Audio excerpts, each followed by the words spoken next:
পৃষ্ঠতলের একটা ধর্ম অ্যাডসর্পশন, সেটা আগের দিন আলোচনা হয়েছিল। আজকে অপর একটা ধর্ম পড়তে চলেছি, সেটা হচ্ছে ক্যাটালিসিস বা অনুঘটন। ক্যাটালিসিস সম্পর্কে কিছু বেসিক নলেজ তোমাদের এমনি আছে। ছবিতে যেটা দেখতে পাচ্ছ যে AB হচ্ছে বিক্রিয়ক পদার্থ আর CD হচ্ছে বিক্রিয়াজাত পদার্থ। তো নর্মালি কোনো অনুঘটক ছাড়া যদি বিক্রিয়ক থেকে বিক্রিয়াজাত পদার্থ তৈরি করা হয় তাহলে দেখতে পাচ্ছ যে ওপরের পাতটা অনেকটাই লং, কিন্তু যদি আমরা অনুঘটক ব্যবহার করি তাহলে অনেক শর্ট ওয়েতে আমরা তাড়াতাড়ি বিক্রিয়ক থেকে বিক্রিয়াজাত পদার্থ পেয়ে যাচ্ছি। এটাই হচ্ছে অনুঘটকের মূল কাজ। তো অনুঘটন কাকে বলা হচ্ছে? যেসব পদার্থের উপস্থিতিতে বিক্রিয়ার গতি পরিবর্তিত হচ্ছে, বিক্রিয়াটা দ্রুত ঘটছে এবং রাসায়নিক বিক্রিয়ার শেষে যে পদার্থটা বিক্রিয়ার গতি বাড়াচ্ছে সে কিন্তু অবিকৃত থাকছে। তাহলে যে পদার্থটা বিক্রিয়ার গতি বাড়াচ্ছে তাকে আমরা বলছি অনুঘটক। আর এই ধরনের ঘটনাকে, এই যে পুরো প্রসেসটা তাড়াতাড়ি ঘটলো, এই টোটাল প্রসেসটাকে বলা হচ্ছে অনুঘটন। খুব কমন এক্সাম্পল তোমরা ছোটো থেকেই পড়ে আসছো যে পটাশিয়াম ক্লোরাইডকে যদি নর্মালি অক্সিজেন তৈরির জন্য ব্যবহার করা হয় তাহলে 653 কেলভিন থেকে 873 কেলভিন উষ্ণতায় সেটা পটাশিয়াম ক্লোরাইড এবং অক্সিজেন উৎপন্ন করে। কিন্তু যদি ম্যাঙ্গানিজ ডাইঅক্সাইড MnO2 ইউজ করা হয় তাহলে পুরো বিক্রিয়াটা ঘটে 473 থেকে 633 কেলভিন উষ্ণতায়, অর্থাৎ টেম্পারেচার ড্রপ করে যাচ্ছে এবং বিক্রিয়াটা অনেক তাড়াতাড়ি ঘটছে। এবং যে পদার্থটা আমরা ইউজ করছি MnO2, সে কিন্তু বিক্রিয়ার আগেও যেমন ছিল বিক্রিয়ার পরেও ঠিক সেরকমই থাকবে। তাহলে এখানে অনুঘটকের কাজ করছে ম্যাঙ্গানিজ ডাইঅক্সাইড এবং অনেক তাড়াতাড়ি আমরা পটাশিয়াম ক্লোরাইড থেকে অক্সিজেন পেয়ে যাচ্ছি। যদি গ্রাফ অনুযায়ী দেখো তাহলে যে এনার্জি ডায়াগ্রাম পাওয়া যায় ক্যাটালিসিসের ক্ষেত্রে, দুটো কার্ভ এখানে রয়েছে। দেখো ওপরের যে গ্রিন কার্ভটা সেটা হচ্ছে উইদাউট ক্যাটালিস্ট, সেখানে দেখো অ্যাক্টিভেশন এনার্জি অনেকটা লাগছে। বিক্রিয়করা অ্যাক্টিভেশন এনার্জি গেইন করে তারপরে তো প্রোডাক্ট উৎপন্ন করে, সেটা তোমরা কাইনেটিক চ্যাপ্টারে পড়ে এসছো। তো এখানে দেখো উইদাউট ক্যাটালিস্ট যদি আমরা রিয়াকশন ঘটাই, যে অ্যাক্টিভেশন এনার্জি লাগছে উইথ ক্যাটালিস্ট ঘটালে অ্যাক্টিভেশন এনার্জি পার্টটা দেখো অনেকটাই কম, যার জন্য রিয়াকশানের সময়ও কম লাগছে এবং দ্রুত ঘটছে। তো অনুঘটককে দু ভাগে ভাগ করা যায়। একটা হচ্ছে সমসত্ব অনুঘটক হোমোজিনিয়াস ক্যাটালিসিস এবং সেকেন্ড হচ্ছে অসমসত্ব অনুঘটক হেটেরোজিনিয়াস ক্যাটালিসিস। সমসত্ব অনুঘটক কাকে বলা হচ্ছে? যদি অনুঘটক তার যে দশা কঠিন তরল গ্যাসীয় সেটা যদি বিক্রিয়ক এবং বিক্রিয়াজাত পদার্থের সঙ্গে সমদশায় থাকে। এক্সাম্পল দেখো তাড়াতাড়ি বুঝবে। SO2 থেকে SO3 উৎপন্ন হচ্ছে, সালফার ডাইঅক্সাইড থেকে সালফার ট্রাইঅক্সাইড পাওয়া যাচ্ছে। এখানে দেখো SO2 রয়েছে গ্যাসীয় অবস্থায়, অক্সিজেনও রয়েছে গ্যাসীয়, SO3 যেটা পাচ্ছি সেটাও হচ্ছে গ্যাসীয়। এবং এই প্রসেসে আমরা যে অনুঘটকটা ব্যবহার করছি NO, সেটাও হচ্ছে গ্যাসীয়। তাহলে অনুঘটকের দশা বিক্রিয়ক এবং বিক্রিয়াজাতর দশার সঙ্গে সমদশায় আছে। তাহলে এক্ষেত্রে এই অনুঘটককে আমরা বলবো সমসত্ব অনুঘটক। সমসত্ব অনুঘটক যে পথে কাজ করে, যে কৌশলে কাজ সেটা অ্যানালিসিস করে দেখা গেছে যে এরা প্রথমে একটা বিক্রিয়কের সঙ্গে যুক্ত হয়ে মধ্যবর্তী একটা যৌগ গঠন করে এবং সেই মধ্যবর্তী যৌগ তার পরের ধাপে অপর বিক্রিয়কের সঙ্গে যুক্ত হয়ে সরাসরি বিক্রিয়াজাত পদার্থ উৎপন্ন করে। যেরকম এখানে SO2 থেকে SO3 দুটো ধাপে ঘটছে। নিচে আমি দুটো ধাপ দেখিয়েছি দেখো। প্রথম ধাপে NO অক্সিজেনের সঙ্গে যুক্ত হয়ে মধ্যবর্তী যৌগ NO2 উৎপন্ন করছে এবং দ্বিতীয় ধাপে NO2 অপর যে বিক্রিয়ক ছিল SO2 তার সঙ্গে বিক্রিয়া করে SO2 উৎপন্ন করছে এবং NOকে পুনরুদ্ধার করছে। NOটা তো অ্যাকচুয়ালি অনুঘটক, সে বিক্রিয়ার আগেও যেরকম থাকবে বিক্রিয়ার পরেও সেরকম থাকবে। তো সেই NOকে আর কি রিলিজ করে দিচ্ছে। তো এটা হচ্ছে মেনলি সমসত্ব অনুঘটক যে পথে কাজ করে সেটা। সেকেন্ড একটা এক্সাম্পল দেখো, সুক্রোজের আর্দ্র বিশ্লেষণ ঘটছে, মানে সুক্রোজের জলীয় দ্রবণে আমরা অ্যাসিড ঢালছি, অ্যাসিডের যে H+ আয়ন সে তাহলে অ্যাকোয়াস ফর্মে রয়েছে, আর সুক্রোজের জলীয় দ্রবণেও সুক্রোজ অ্যাকোয়াস ফর্মেই আছে, সেখান থেকে যে গ্লুকোজ ফ্রুক্টোজ পাচ্ছি সেগুলোও সবাই অ্যাকোয়াস ফর্মেই হচ্ছে। তাহলে বিক্রিয়ক, বিক্রিয়াজাত এবং অনুঘটক তিনজনে কিন্তু সমদশায় রয়েছে। তাহলে এরা হচ্ছে সব সমসত্ব অনুঘটকের এক্সাম্পল। নেক্সট পড়ব অসমসত্ব অনুঘটক কাকে বলছে। সমসত্বর ঠিক উল্টোটাই হচ্ছে অসমসত্ব, অর্থাৎ অনুঘটকের দশা যখন বিক্রিয়ক এবং বিক্রিয়াজাতর সঙ্গে ম্যাচ করে না, সেটা হয়ে যায় হেটেরোজিনিয়াস ক্যাটালিসিস। এক্সাম্পল যেরকম দেখো, হাইড্রোজেন এবং অক্সিজেন গ্যাসিয়াস ফর্মে রয়েছে, এদেরকে যদি প্লাটিনামের সূক্ষ্ম গুঁড়ো দিয়ে অনুঘটিত করা হয় তখনই জল পাওয়া যায়। তো সবকটারই কন্ডিশন দেখো গ্যাসিয়াস, কিন্তু প্ল্যাটিনাম রয়েছে সলিড ফর্মে। সেকেন্ড যে এক্সাম্পল একদম নিচে, সেখানে দেখো নাইট্রোজেন রয়েছে গ্যাসিয়াস, হাইড্রোজেন রয়েছে গ্যাসিয়াস, অ্যামোনিয়া যেটা উৎপন্ন হচ্ছে সেটাও গ্যাসীয়। তো কিন্তু Fe যে অনুঘটকটা ইউজ করা হয়েছে সে কিন্তু গ্যাসীয় অবস্থায় নেই, তাহলে দশা ম্যাচ করছে না। তাহলে এগুলো হচ্ছে সব অসমসত্ব অনুঘটকের উদাহরণ। অসমসত্ব অনুঘটক যে 4টে ধাপে কাজ করে সেই 4টে ধাপ আমি লিখে দিয়েছি। প্রথম ধাপ হচ্ছে অনুঘটকের পৃষ্ঠতলের দিকে প্রথমে বিক্রিয়ক পদার্থের অণুরা ব্যাপিত হয়ে যায়। দ্বিতীয় ধাপ, অনুঘটকের যে সক্রিয় অবস্থান আছে, অনুঘটকের পৃষ্ঠতলে তো অনেক জায়গা থাকে, সব কটা জায়গায় কিন্তু সমান সক্রিয় নয়, কিছু এক্সট্রা অ্যাক্টিভ প্লেস অনুঘটকের পৃষ্ঠতলে থাকে। তো সেই সক্রিয় অবস্থানে বিক্রিয়ক অণুগুলো অধিশোষিত হয়, এটা হচ্ছে সেকেন্ড ধাপ। থার্ড ধাপ হচ্ছে অনুঘটকের পৃষ্ঠতলে যেখানে অধিশোষিত হলো সেখানে বিক্রিয়ক অণুরা পরস্পরের মধ্যে রাসায়নিক বিক্রিয়া ঘটায়, এটা হচ্ছে থার্ড। আর ফোর্থ স্টেপ হচ্ছে রাসায়নিক বিক্রিয়া ঘটানোর পরে যে বিক্রিয়াজাত পদার্থ উৎপন্ন হচ্ছে সেগুলো অনুঘটকের পৃষ্ঠতল থেকে বেরিয়ে আসলো বহিঃশোষণ প্রক্রিয়া। বহিঃশোষণ আমি আগের দিন বলেছি অধিশোষণের ঠিক বিপরীত, মুক্ত হওয়াকে বলে বহিঃশোষণ, আর পৃষ্ঠতলে যুক্ত হওয়াকে বলা হয় অধিশোষণ। তো যে বিক্রিয়াজাত পদার্থগুলো উৎপন্ন হচ্ছে সেগুলো বহিঃশোষণ প্রক্রিয়ায় বেরিয়ে আসছে। এই 4টে ধাপে অসমসত্ব অনুঘটক কাজ করে থাকে। কঠিন যে অনুঘটক আমরা পড়ছি তার দুটো ক্ষমতা আছে। কোনো অনুঘটকের ক্ষমতা দুটো বিষয়ের উপর নির্ভর করে। একটা ক্ষমতা হচ্ছে সক্রিয়তা, অ্যাক্টিভিটি, আর একটা ক্ষমতা হচ্ছে নির্বাচন ক্ষমতা, সিলেক্টিভিটি। সক্রিয়তা কাকে বলছে? কোনো রাসায়নিক বিক্রিয়ার হার বৃদ্ধি করার যে ক্ষমতা অনুঘটকের মধ্যে থাকে সেটা হচ্ছে অনুঘটকের সক্রিয়তা ধর্ম বা অ্যাক্টিভিটি প্রপার্টি। যেরকম হাইড্রোজেন এবং অক্সিজেনকে একসঙ্গে ফেলে রেখে দিলেও কিন্তু তারা দিনের পর দিন ধরে জল উৎপন্ন করে না, কিন্তু যদি প্লাটিনাম অনুঘটক আমরা ইউজ করি তখন এরা পরস্পর বিক্রিয়া করে জল উৎপন্ন করে। তাহলে এইটা হচ্ছে রাসায়নিক বিক্রিয়ার হার বৃদ্ধি করার ক্ষমতা প্লাটিনামের, এটা হলো তাহলে প্লাটিনামের অ্যাক্টিভিটি, সক্রিয়তা। আর সিলেক্টিভিটি বা নির্বাচন ক্ষমতা কাকে বলছে? অনুঘটকের একটা বিশেষ পাওয়ার থাকে যে কোনো একটা রাসায়নিক বিক্রিয়াকে কোন পথে চালিত করবে তার একটা বিশেষ ধর্ম অনুঘটকের থাকে।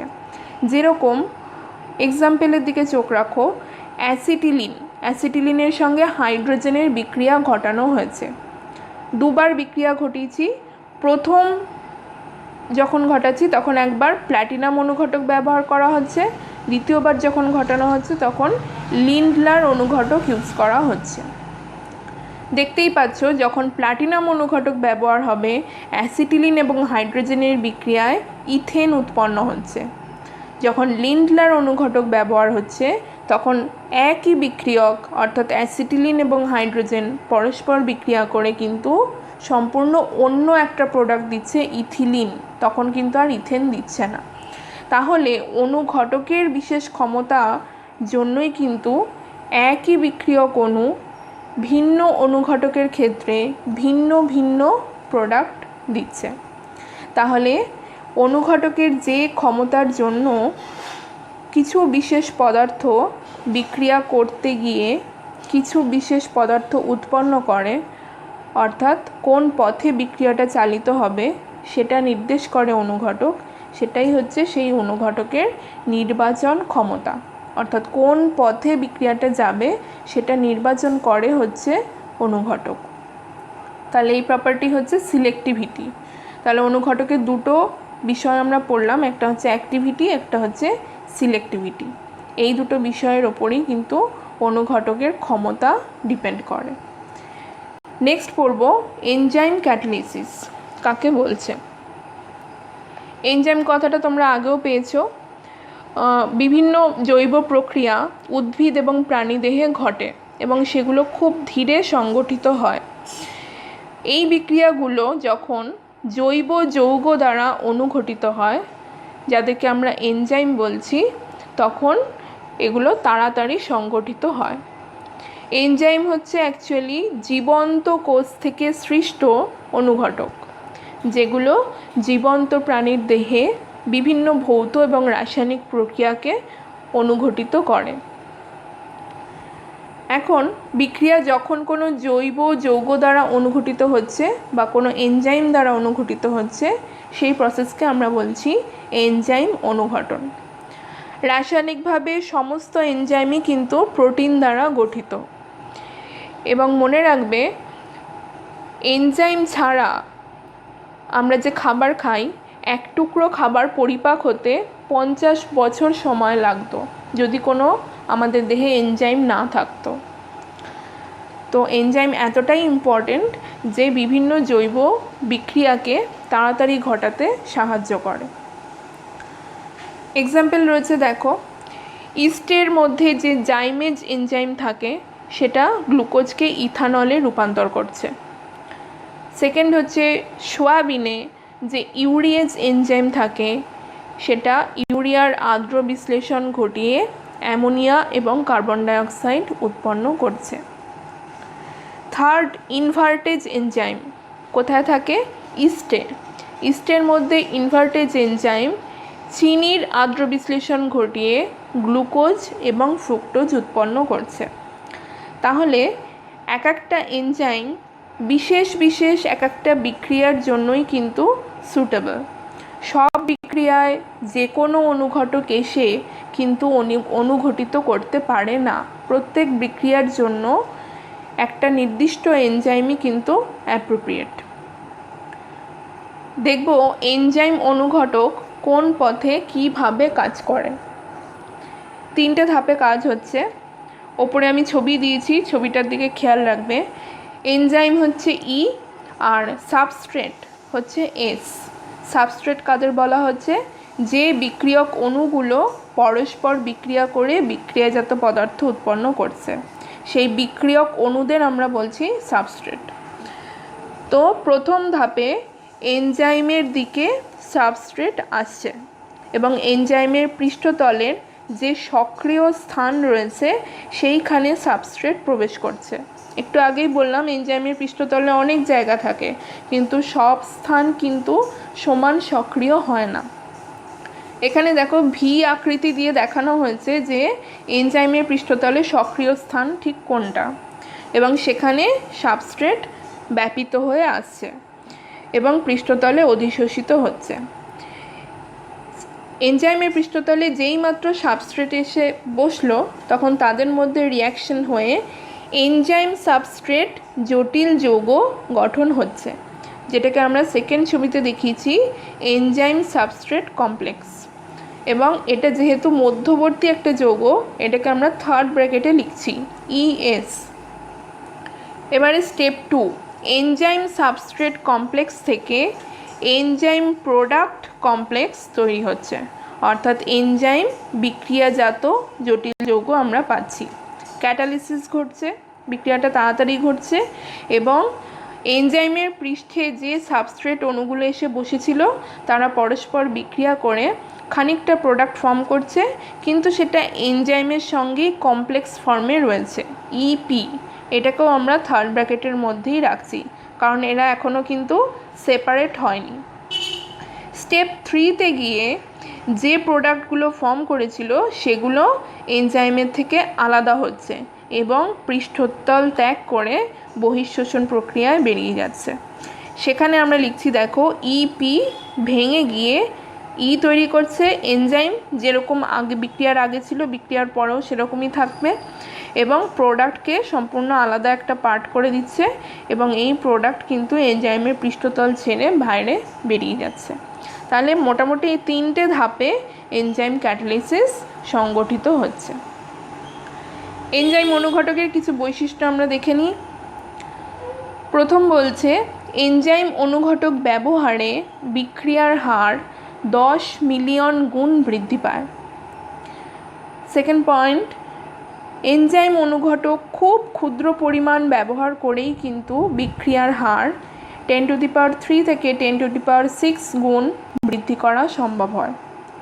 নাম্বার 3, নিয়ন্ত্রিত তাপমাত্রা অর্থাৎ টেম্পারেচার যদি 37-এর কাছাকাছি থাকে এবং পিএইচ যদি 7 থাকে, এই রকম কন্ডিশনে এনজাইম অনুঘটক ভালো সক্রিয়তা দেখায়।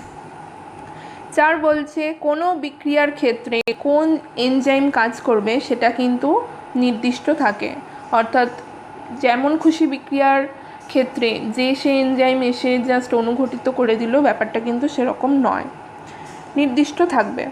নাম্বার 5 বলছে, বেশিরভাগ এনজাইম অনুঘটকের সক্রিয়তা খুব কাছাকাছি, মানে এদের অ্যাক্টিভিটি লেভেলগুলো প্রায় সেম হয়।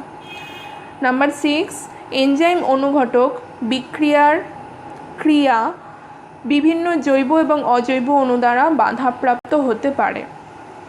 নাম্বার 7 বলছে, এনজাইম অনেক সময় কিছু নন প্রোটিনের সঙ্গে যুক্ত হয়, যাদেরকে আমরা বলছি কো এনজাইম, এবং কো এনজাইমের উপস্থিতি এনজাইমের সক্রিয়তা বৃদ্ধি করে, যেরকম Zn2+, Mg2+, Fe2+, এরা হচ্ছে প্রত্যেকে কো এনজাইম। আর কিছু ক্ষেত্রে অনুঘটকের সক্রিয়তা কিছু যৌগের উপস্থিতিতে হ্রাস পায়, এদেরকে আমরা বলছি এনজাইম বাধাদায়ক। তাহলে এগুলো হচ্ছে মোটামুটি এনজাইম অনুঘটকের বৈশিষ্ট্য, এবং এভাবেই এনজাইম ক্যাটালিসিস ঘটছে। তো এই ছিল মোটামুটি ক্যাটালিসিস পার্ট। আর এনজাইম ক্যাটালিসিস কিভাবে কাজ করে সেটাও তোমরা বিভিন্ন স্টেপে দেখলে। নেক্সট যে প্রপার্টি পড়ব পৃষ্ঠতলের, সেটা হচ্ছে কোলয়েডীয় স্টেট বা কোলয়েডীয় অবস্থা। কি করে হচ্ছে দেখা যাক। ইংরেজ বিজ্ঞানী টমাস গ্রাহামকে কোলয়েড রসায়নের জনক বলা হয়। কতগুলো বিভিন্ন পদার্থের জলীয় দ্রবণ নিয়ে পরীক্ষা করতে গিয়ে বিজ্ঞানী টমাস লক্ষ্য করেন যে কিছু পদার্থ আছে যারা পার্চমেন্ট কাগজ ভেদ করে চলে যেতে পারে।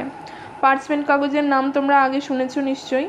দ্রবণ চ্যাপ্টারে আমি যখন অসমোসিস পড়িয়েছিলাম বলেছিলাম যে পার্চমেন্ট পেপার হচ্ছে অর্ধভেদ্য পর্দারূপে কাজ করে। তো যে সকল কেলাসিত পদার্থ পার্চমেন্ট কাগজ ভেদ করে সহজে চলে যায়, বিজ্ঞানী টমাস তাদের বলেন ক্রিস্টালয়েড। যেরকম ওপরের ছবিতে দেখানো হয়েছে, জলের মধ্যে খাদ্য লবণ মেশানো হচ্ছে এবং এই সলিউশন কিন্তু পার্চমেন্ট কাগজ ভেদ করে চলে যেতে পারে। তো এরা হচ্ছে ক্রিস্টালয়েড। আর যে সকল অনিয়তাকার পদার্থ পার্চমেন্ট কাগজ ভেদ করে যেতে পারে না, তাদেরকে বিজ্ঞানী টমাস নাম করেন কোলয়েড। যেরকম স্টার্চ, অ্যালবুমিন ইত্যাদি হচ্ছে কোলয়েড, এরা পার্চমেন্ট কাগজ ভেদ করে যেতে পারে না। তাহলে দু রকম টার্ম পাচ্ছি, কোলয়েড আর ক্রিস্টালয়েড। এক দল হচ্ছে পার্চমেন্ট কাগজ ভেদ করতে পারে আর এক দল হচ্ছে পারে না। কিন্তু এই যে ক্লাসিফিকেশনটা বিজ্ঞানী গ্রাহাম করেন, পরবর্তীকালে দেখা যায় যে এই শ্রেণীবিভাগটা সঠিক নয়। কারণ কোনো একই পদার্থ কোনো একটা মাধ্যমে ক্রিস্টালয়েডের মতন আচরণ করলেও অপর একটা মাধ্যমে কোলয়েডের মতন আচরণ করতে সক্ষম হয়। এটা পর্যবেক্ষণ করে দেখা গেছে যে একই পদার্থ কখনো কোলয়েড কখনো ক্রিস্টালয়েড হতে পারে। তাহলে এই পর্যবেক্ষণ থেকে পরবর্তীকালে সিদ্ধান্ত করা হয় যে কোলয়েড কোনো বিশেষ শ্রেণীর পদার্থ নয়, এটা হচ্ছে পদার্থের একটা বিশেষ অবস্থা, স্টেট। এটা কোনো শ্রেণী নয়, কোনো বিশেষ শ্রেণীর পদার্থ কিন্তু কলয়েড নয়। কলয়েড হচ্ছে পদার্থের একটা বিশেষ অবস্থা। এবং সেটা কখন হচ্ছে? যখন কোনো দ্রবণে কণার ব্যাস 10⁻⁻5 থেকে 10⁻⁻7 সেন্টিমিটারের মধ্যে হচ্ছে, তখন আমরা তাকে বলছি কলয়েডীয় দ্রবণ। যদি কোনো দ্রবণে দ্রাবকের মধ্যে দ্রাবকণার ব্যাস 10⁻⁻7 সেন্টিমিটারের কম হয়, তখন সেটা হয়ে যাচ্ছে প্রকৃত দ্রবণ। আর যদি 10⁻⁻5 সেন্টিমিটারের বেশি হয়, তখন সেটাকে আমরা বলছি প্রলম্বন। তাহলে দেখতেই পাচ্ছ যে কলয়েডীয় দ্রবণ প্রকৃত দ্রবণ এবং প্রলম্বনের মধ্যবর্তী একটা অবস্থা, যেখানে কণার ব্যাস থাকবে 10⁻⁻5 থেকে 10⁻⁻7 সেন্টিমিটার। যখন আমরা কলয়েড সিস্টেম নিয়ে আলোচনা করছি, তখন আমাদের দুটো টার্ম জানতে হবে। যেরকম দ্রবণের মধ্যে দুটো পার্ট থাকে, একটা হচ্ছে দ্রাব আর একটা হচ্ছে দ্রাবক। কিন্তু যখন কলয়েড সিস্টেম নিয়ে কথা বলবো, আমরা দ্রাব আর দ্রাবক হিসেবে বলবো না, আমরা বলবো বিস্তৃত দশা আর বিস্তার মাধ্যম। বিস্তৃত দশা বলা হচ্ছে কণাগুলোকে, যে কণাটা মাধ্যমের মধ্যে সমভাবে বিস্তৃত রয়েছে, অর্থাৎ যাদের ব্যাস হচ্ছে 10⁻⁻5 থেকে 10⁻⁻7 সেন্টিমিটার, এদেরকে আমরা বলছি বিস্তৃত দশা।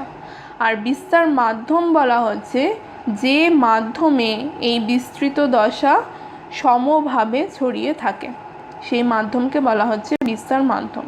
খুব সোজাভাবে বলতে গেলে দ্রাবকে আমরা বলছি বিস্তৃত দশা, আর দ্রাবককে বলা হচ্ছে বিস্তার মাধ্যম।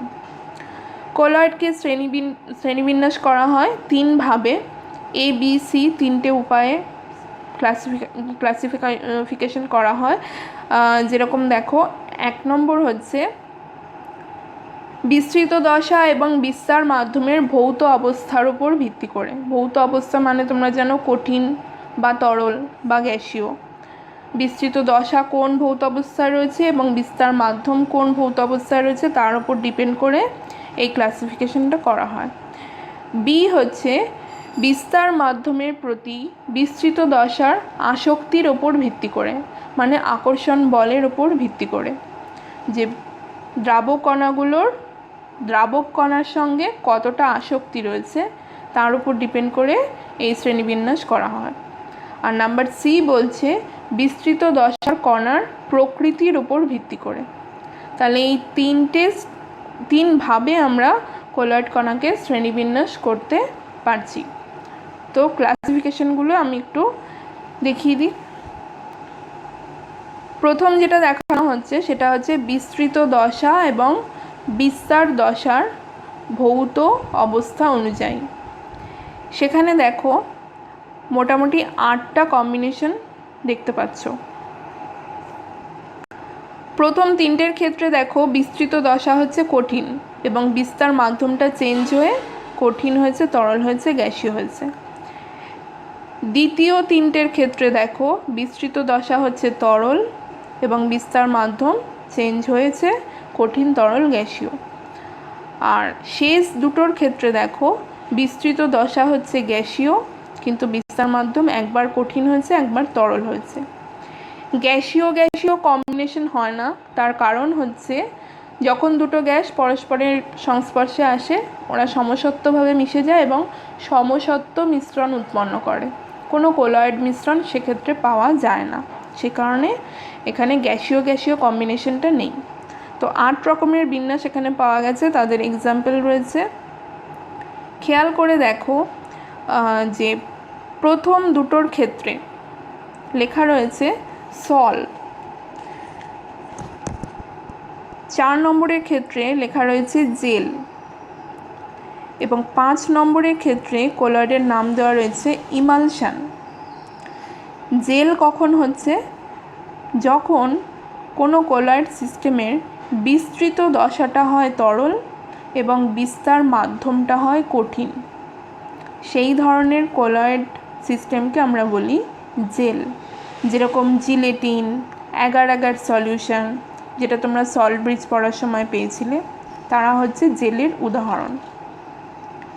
ইমালশন কাকে বলা হচ্ছে? দুটোই থাকবে তরল, বিস্তৃত দশাও হবে তরল এবং বিস্তার মাধ্যমও থাকবে তরল। একটা তরলের মধ্যে অপর একটা তরল ক্ষুদ্র ক্ষুদ্র বিন্দুর আকারে বিস্তৃত থাকবে। যেরকম জলের মধ্যে তেল মেশালে সেটাও এক ধরনের ইমালশন, বা তেলের মধ্যে যদি জল মেশাও সেটাও দেখবে ক্ষুদ্র ক্ষুদ্র কণার মতন হয়ে থাকে, ড্রপলেট আকারে, তো সেটাও এক ধরনের ইমালশন। তো এইরকম কম্বিনেশনকে আমরা বলছি ইমালশন। আর সল কাকে বলা হচ্ছে? যে সমস্ত কোলয়েড সিস্টেমে, একদম ওপরে দুটোর ক্ষেত্রে দেখো, বিস্তৃত দশা হচ্ছে কঠিন থাকবে আর বিস্তার মাধ্যম হবে তরল, তাদেরকে আমরা বলছি সল। সেকেন্ড যে কম্বিনেশনটা দেখানো হয়েছে, বিস্তৃত দশা হচ্ছে কঠিন, বিস্তার মাধ্যম হচ্ছে তরল, সেক্ষেত্রে তাদের আমরা বলছি সল। বিস্তার মাধ্যমের প্রকৃতির ওপর নির্ভর করে সলকে বিভিন্ন নামকরণ করা হয়। যদি বিস্তার মাধ্যম থাকে জল, তাহলে সলের নাম হয় হাইড্রোসল।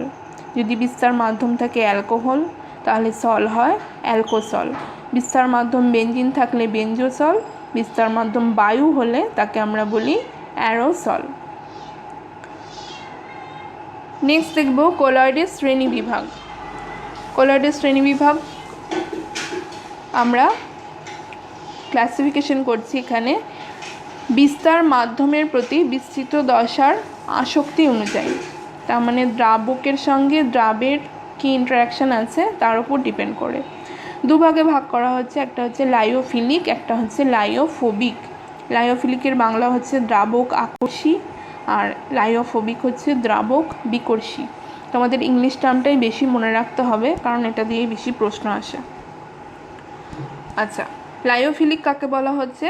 যে সমস্ত কোলয়েডে বিস্তার মাধ্যমের প্রতি বিস্তৃত দশার তীব্র আসক্তি থাকে তারা হচ্ছে লাইওফিলিক। এই ধরনের কোলয়েডের স্থায়িত্ব অনেক বেশি হয় এবং সহজে অধক্ষিপ্ত করা যায় না। যদি জল বিস্তার মাধ্যম হিসেবে উপস্থিত থাকে তখন আর লাইওফিলিক বলি না, বলি হাইড্রোফিলিক। লাইওফিলিক কোলয়েড কিন্তু সহজেই প্রস্তুত করা যায় এবং অনেক বেশি স্থায়ী। আর লাইওফোবিক কাকে বলা হচ্ছে? যখন কোনো কোলয়েড সিস্টেমে বিস্তার মাধ্যমের প্রতি বিস্তৃত দশার কোনো আসক্তি সেরকম থাকে না, তাদের আমরা বলছি দ্রাবক বিকর্ষী বা লাইওফোবিক কোলয়েড। এরূপ কোলয়েডকে উত্তপ্ত করলে বিস্তৃত দশা অধক্ষিপ্ত হয় বা তঞ্চিত হয়, অর্থাৎ সহজেই আমরা অধক্ষিপ্ত করতে পারি। এবং লাইওফোবিক কোলয়েড কিন্তু অপেক্ষাকৃত অস্থায়ী হয়। যদি বিস্তার মাধ্যম হিসেবে জল উপস্থিত থাকে তখন আমরা তাকে হাইড্রোফোবিক কোলয়েড বলি, লাইওফোবিক আর বলি না। আর লাইওফোবিক কোলয়েড কিন্তু সহজে প্রস্তুত করা যায় না। তো এইটা হলো লাইওফিলিক আর লাইওফোবিকের মধ্যে ক্লাসিফিকেশন। তোমরা এটার ডিফারেন্সটা অবশ্যই পড়বে। আর আগে যখন আমি প্রকৃত দ্রবণ, প্রলম্বন আর কলয়েডীয় দ্রবণ পড়িয়েছি সেখানেও কিন্তু ওই তিনটের তুলনাটা তোমরা পড়বে। ওই তিনটে তুলনা আগেও পড়ে এসছো নিচু ক্লাসে, তাই আমি ডিটেলস আর বলিনি, কিন্তু ওটার পার্থক্য পড়বে, এই দুটোর পার্থক্য পড়বে, লাইওফিলিক এবং লাইওফোবিক। আর নেক্সট যে ক্লাসিফিকেশনটা দেখব কোলয়েডের শ্রেণীবিভাগ, সেটা আমরা ভাগ করছি বিস্তৃত দশার কণার প্রকৃতি অনুযায়ী।